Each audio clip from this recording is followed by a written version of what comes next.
그대가 만약 이 말을 믿어서 의심이 단박에 없어지고 대장부의 뜻을 내어 참되고 바른 견해를 일으켜서 직접 그 맛을 보고 스스로 긍정하는 경지에 이른다면 이것이 바로 마음 닦는 사람의 깨달은 자리 해우처다. 이 말을 믿어서 의심이 단박에 없어지고 대장부의 뜻을 내어 정말 장부다운 뜻을 내어서 참되고 바른 견해를 일으켜서 저게 정말 옳구나, 바른 견해를 일으켜서 직접 그 맛을 보고 이게 진짜구나 하고 내가 직접 이 맛을 보고 스스로 긍정하는 경지, 그렇구나 하고 그냥 가슴으로 탁 소화되는 이런 경지에 이른다면 정말 그렇구나, 이것이 바로 마음 닦은 사람이 깨달은 자리 해오처단 말이에요. 해오처. 그래도 아직은 해오처단 말이에요. 해오, 이해하는 깨달음, 이런 식으로 해석을 할 수 있죠. 해오처니까. 그러니까 이걸 증오라고 하지 않는 이유는 이 또한 바른 안목이긴 하지만 또 이 또한 여기도 또 둘로 나눠요. 이 견성도 둘로 나눠요. 확실하게 내가 성품을 확인했다 이러는 것과 그냥 일별했다 이런 식의 표현을 쓰기도 해요.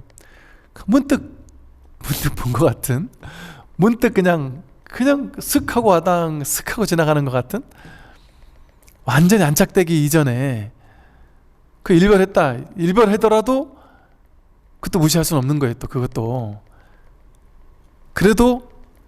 그래서 이제 해오처라고 하죠. 완전히 내가 안착한 증득된 단계가 아니다. 몸으로 완전히 체득된 단계까지는 아니다. 근데 몸으로 완전 체득된 단계까지는 정말 길고도 긴 것 같아요. 그러니 이제 이 보임이라는 그 오후 수행이라고 하는 깨달음 이후에도 꾸준히 공부하지 않으면 똑같이 오히려 중생보다 더 못해질 수도 있다, 이렇게까지 얘기하죠. 그러니까 견성은 도도 아니고 뭣도 아니에요. 깨달음도 아니고 뭣도 아니에요. 그냥 불교 입문 시작할 수 있는, 부처님 말씀 경전을 보면 대충 이게 무슨 얘기구나 하고 이제 조금 소화할 수 있는 그 정도 안목을 좀 갖춘 거지 뭣도 아니에요. 이거 가지고 자랑할 것도 없고 공부했네 안 했네 기준 나눌 것도 없고, 이걸 내가 아직 일별을 못했다 할지라도 그거 가지고 뭐 내가 아직 못 깨달았으니 나도 깨닫고 싶다 할 필요도 없고, 가끔 제가 지난 시간에도 읽어드렸지만 뭔가 좀 한 소식 와가지고 기분이 시원해진 사람들 얘기를 한번 읽어주긴 하지만 거기도 걸리지 말라고 한 이유는 그것도 그때 그분도 이를테면 그렇게 시원해서 내가 진짜 너무 좋아졌다 이렇게 얘기를 하지만 그것도 잠시 그랬다가 또 돌아와요. 돌아왔다가 그때부터는 이제 다시 또 평상심으로 그때 이제 진짜 공부 시작하는 거예요. 다시 돌아와서 안목을 갖춘 채 다시 공부를 하는 겁니다.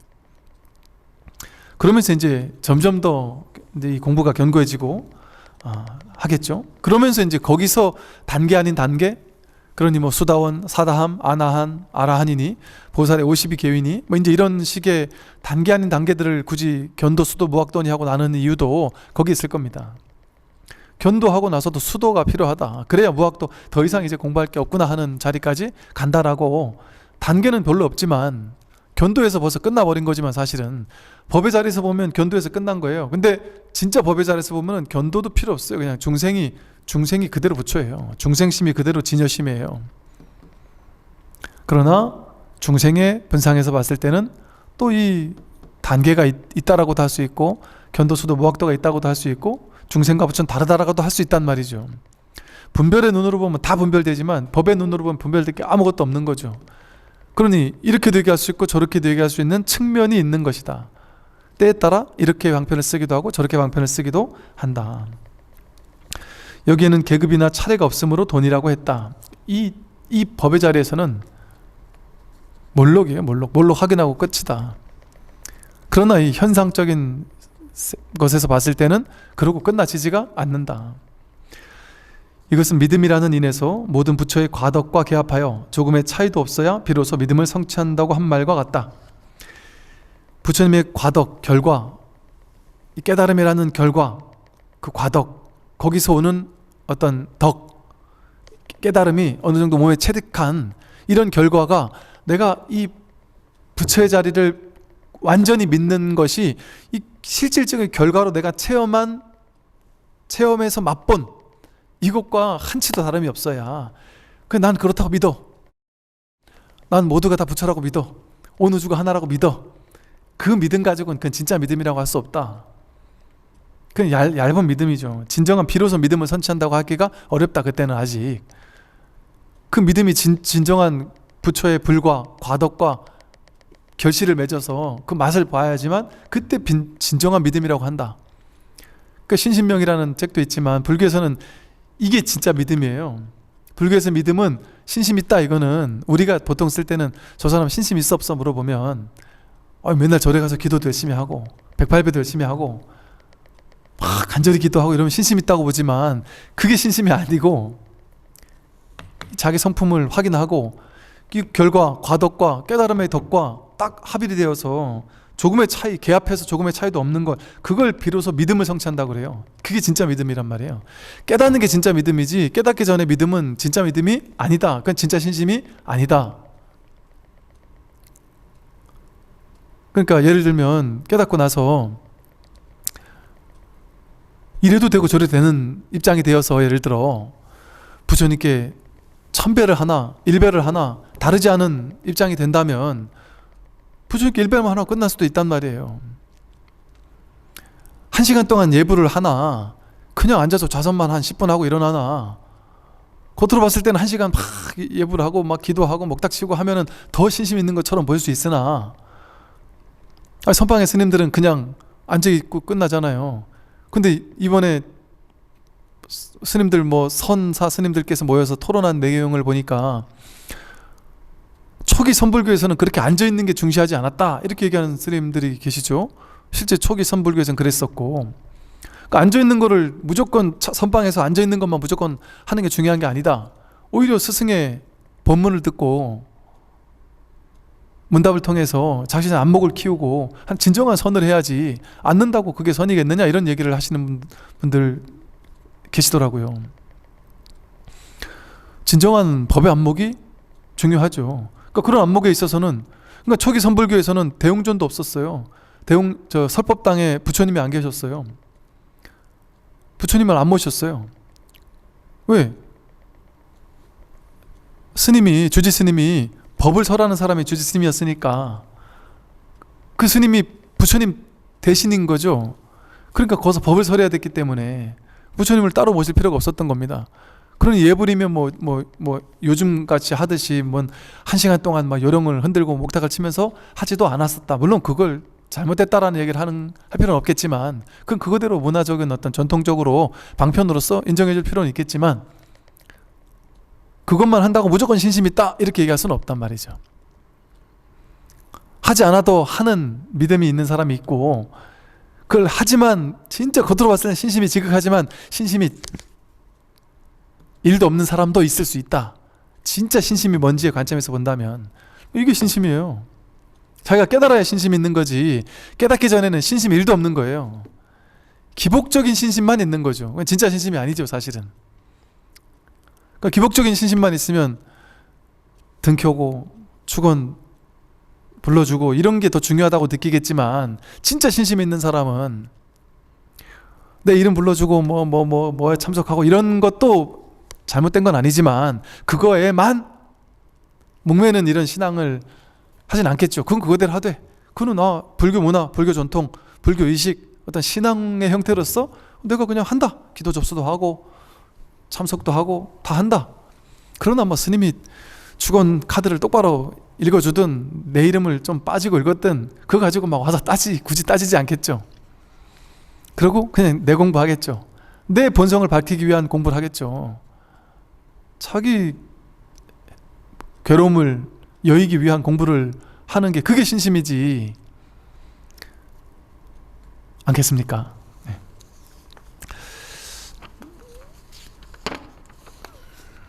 네. 좀 더 읽어보죠.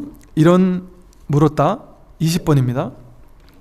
이미 이런 이치를 깨달아서 다시는 계급이 없다면 어째서 깨달은 뒤에도 닦아서 점차로 익히고 점차로 이루는 것이 필요합니까? 답한다. 또 한번 질문에 왜 그러면 보임 수행을 또 해야 됩니까? 이런 걸 또 묻는 거죠. 답한다. 깨달은 뒤에 점차로 닦아야 하는 뜻은 이미 앞에서 설명했음에도 아직도 의심을 풀지 못하였다고 하니 다시 설명해 주겠다. 그대는 마음을 깨끗이 하고 자세히 들어라. 범부는 시작이 없는 아득한 옛날부터 지금까지 5갈래의 세계에 흘러다니며 생사를 반복하면서 나라는 생각에 굳게 집착하여 뒤바뀐 망상과 무명이라는 종자의 습기가 오래 쌓여 자신의 개성을 형성시켰다. 다시 보죠.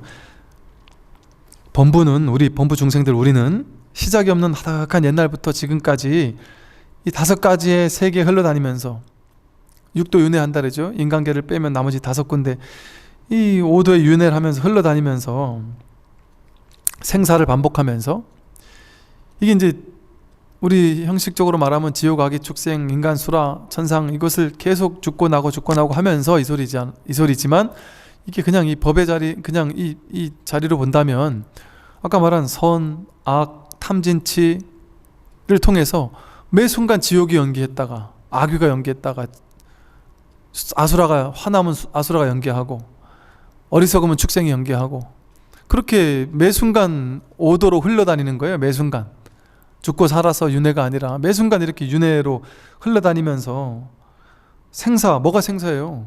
그렇게 번뇌망사 일어났다 사라지는 그게 생사예요. 그렇게 생사를 반복하면서, 왜 반복해요? 나라는 생각에 굳게 집착해서, 이 몸이 나다라는 아상, 나라는 생각에 굳게 집착해서, 그게 바로 뒤바뀐 망상이거든요. 이게 나다라는 허망한 생각이 뒤바뀐 망상이죠. 진짜 나를 모르니까, 이게 나로 착각하니까 나 아닌 걸 나라고 착각하는 거죠. 나인 거는 모르고 그 뒤바뀐 망상으로 전도된 몽상을 가지고. 그리고 무명, 어리석은, 무명이라는 종자와 습기, 이 어리석은 무명, 어리석은 이 몸이 나다라고 생각해서 어리석게 살고 무명으로 사는 것이 너무 오래 반복되다 보니까 이게 습기가 되었다, 습관이 되었다. 그래서 그게 종자로 굳어졌다. 씨앗처럼 우리 안에 업장처럼 업습이 되어서 업의 종자로 굳어졌다. 그러니까 중생의 분별 망상이 업의 습기가 되어서 종자로 굳어져서 업장, 수미산을 넘는 업장처럼 굳어져서 이게 깨달음을 방해한단 말이죠. 그래서 그것이 오랫동안 쌓여서 자신의 개성을 형성시켰다. 자라는 자기 개성 있잖아요. 성격적인 개성, 뭐 나라는 성품, 이 남들과 구별되는 개성. 나는 남자야, 젊어, 늙었어, 돈이 많아, 적어, 몸이 아파, 건강해, 뭐 성공했어, 실패했어, 잘났어, 못났어, 난 이런 성격이야, 저런 성격이야, 이런 모든 것들, 그게 자기인 줄 아는 거예요. 그래서 그 개성, 특정한 개성을 가진 이 개체적인 자아가 나라고 착각한단 말이죠. 그러니까 나의 개성이 진짜 있다고 생각해요. 내 생각이 진짜 있다고 생각하고, 그러니까 내 생각과 남의 생각이 틀어지면, 내 생각대로 안 하면 대판 싸우는 거죠. 뭐가 싸우는 거예요? 이게 내 생각이 아닌데 사실 내 생각이라고 자기가 주인 그 생각과 싸우는 거거든요. 남들과 싸우는 것 같지만. 그러니까 그렇게 쓸데없는 허망한 무명에 쌓인 업습 정자 때문에 쓸데없이 이 세상에서 세상과 다투고 남들과 다투고 온갖 문제를 일으키면서 살아가고 있었다. 그러므로 비록 금생에 이르러 자신의 성품이 본래 공적하여, 금생에 이르러서 법문을 듣다가 내 성품이 본래 공적하구나, 그래서 부처와 다름이 없구나 하고 단박에 깨달았다 하더라도 오랜 세월 익혀온 이 습성, 이게 갑자기 없애기가 어렵다. 이 때문에 좋고 나쁜 순역의 경계를 만나면 성내거나 기뻐하고 옳다거나 그르다는 생각이 맹렬한 불길처럼 일어나고 사라지니 객진 번뇌는 그 전과 다를 바가 없다. 그대로 나오네요.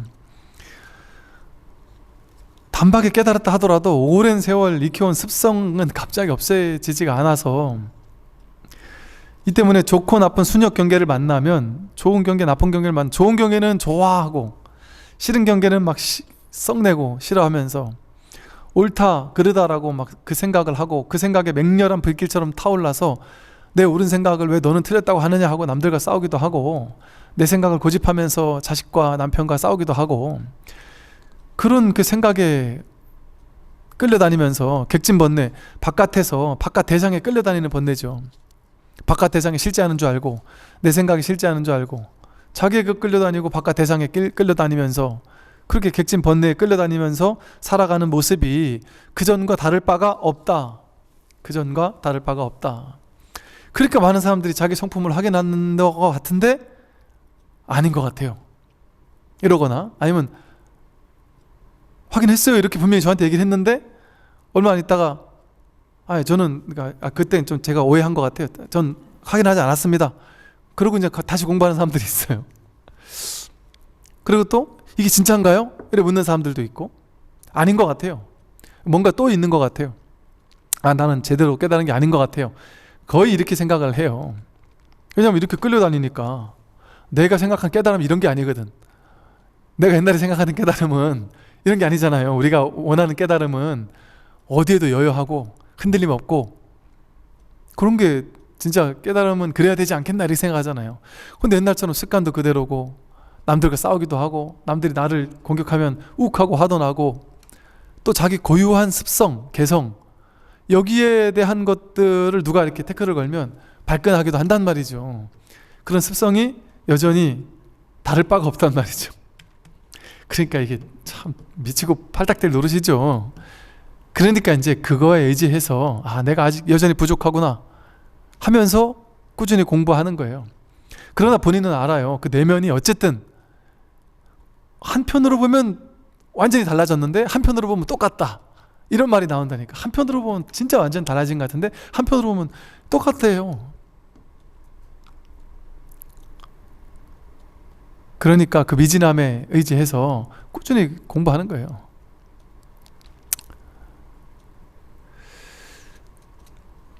그러므로 만약 반야지혜로서 힘써 공들이고 노력하지 않는다면 반야지혜에 딱 이 자리에 서서 힘써 공들이고 공들이지 않는 공을 들여야 된단 말이에요.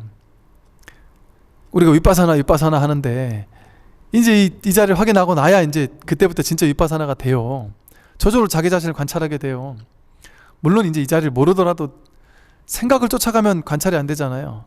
한 생각 돌이켜서 자꾸 이렇게 봐야 돼요. 자기를 냉정하게 분별을 쫓아가는구나 하고 알아차리고 돌아오고 내가 자꾸 끌려다니는구나 하고 그걸 볼 줄 아는 거는 필요해요.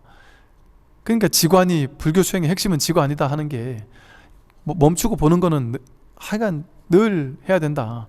근데 깨달음 이후에도 항상 분별에 쫓아가는 걸 보고 나서는 딱 돌이켜서 멈추게 되고 또 보게 돼요. 또 이렇게 끌려갔구나 하고 보게 되고 이렇게 공들이고 노력하지 않는다면 어떻게 이 무명을 다스려서 크게 쉬는 경지에 이를 수 있겠느냐. 무위법이다 이 공부는. 애쓰는 게 아니다 노력하는 게 아니다 이래놓고 여기 와서 또 힘써 공들이고 노력하지 않는다면 어떻게 무명을 다스리겠느냐 또 이렇게 얘기한단 말이에요.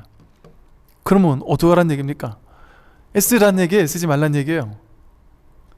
애써야 돼 하는 것도 집착하면 안 되고 애쓰지 않아야 돼 하는데도 집착하면 안 돼요. 애쓰되 애쓰지 말아야 되고 애쓰지 않되 또 애써야 돼요. 이러지도 저러지도 못해야 돼요. 그러면서 해야 돼요. 안 하면서 해야 된다. 이게 무분별의 공부 길이에요. 이게 중도예요. 이게 안 하면서 해야 되는 거. 세상의 이치로는 이해할 수 없는 공부죠. 그러니까 출세관이라고. 그러니까 이 공부를 세간의 잣대로 공부하면 안 됩니다. 이 공부 다른 공부예요. 다른 공부. 이것은 도노하여 깨달으면 부처와 같으나 여러 생의 습기가 깊다. 바람은 그쳤으나 물결은 아직 출렁이고 이치는 나타났으나 망념은 여전히 침범한다라고 하신 말과 같다. 이 얘기가 아마 경전에 나오나 봐요. 도노하여 깨달으면 부처와 같지만 여러 생의 습기가 그래도 깊다. 바람은 그쳤으나 물결은 아직 출렁인다. 이치는 나타났으나 망념은 여전히 침입한다 라고 하신 말과 같다. 그래서 경전에서도 이렇게 얘기를 한 것처럼 우리의 이 오랜 습 이것을 이제 닦아가면서 공부를 하는 거죠. 그래서 평생 공부해야 됩니다. 이제 공부하다 말다 하는 것보다 한 번 막 그냥 빛을 올리면서 막 기를 쓰고 공부하다가, 제가 한 20년 우리 목탁소리 한 20년 넘게 공부하잖아요. 그러니까 절에 가면 스님들도 그러세요. 절에 신도님들이 한 짧게는 6개월, 길게는 한 몇 년, 2, 3년 사이에 한 번씩 이렇게 계속 물갈이가 된대요, 사람들이. 우르르 이 팀들이 우르르 왔다가 또 이렇게 하다가 열심히 하다가 어느 순간 보면 사라져 버린대요. 이렇게 왔다 갔다 이렇게 사람이 자꾸 바뀐대요. 그러다가 또 나중에 또 다시 나타나는 사람도 있고, 또 이제 또 이 공부처 저 공부처 떠도는 사람도 있겠죠. 그리고 또 어떤 사람들은 아예 공부 안 하고 공부하다가 그냥 지치고 힘들어서 이 공부 제대로 되지도 않네 하고 포기하고 그냥 막 세상사에 휩쓸려 살다가, 그러다 또 괴로운 일이 생기면 다시 와서 또 한 2, 3년 만에 나타나서 그래도 공부를 해야 되겠네요 하고 나타나고, 막 그것도 고마운 일이죠. 고마운 일인데 막 기를 쓰고 공부해가지고 내가 1년 안에 끝장 보겠다, 그러고 나는 이제 자유롭게 살겠다, 이런 마음을 가지고 공부하면 안 되고, 내가 죽을 때까지 발심해서 이 공부하며 살겠다, 그런 마음으로 꾸준하게 공부해 가는 것이 이 공부에는 오히려 더 좋습니다.